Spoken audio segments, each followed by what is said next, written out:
सबैलाई जय घन्टी नमस्कार। आज चाहिँ हामी कमल 5 को यो पाठीबारा टोल र गुहेश्वरी टोलमा घर दैलो अभियानमा छौँ। फागुन 21 गते हुने निर्वाचनको लागि पार्टीका वरिष्ठ नेता बालेन्द्र शाहले उम्मेदवारी दिइसक्नु भएको छ र देश दौडामा हुनुहुन्छ र उहाँलाई हामीले भावी प्रधानमन्त्रीको रूपमा अघि बढाएका छौँ। सम्पूर्ण देशैभरिका मतदाताहरूलाई हामी हार्दिक आग्रह गर्न चाहन्छौँ।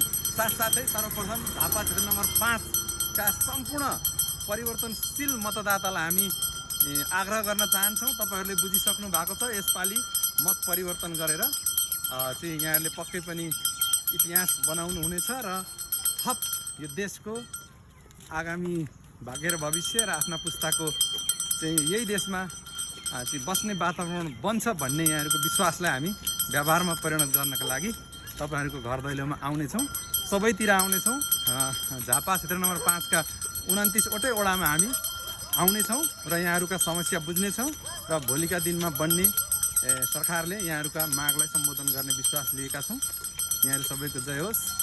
जय घन्टी।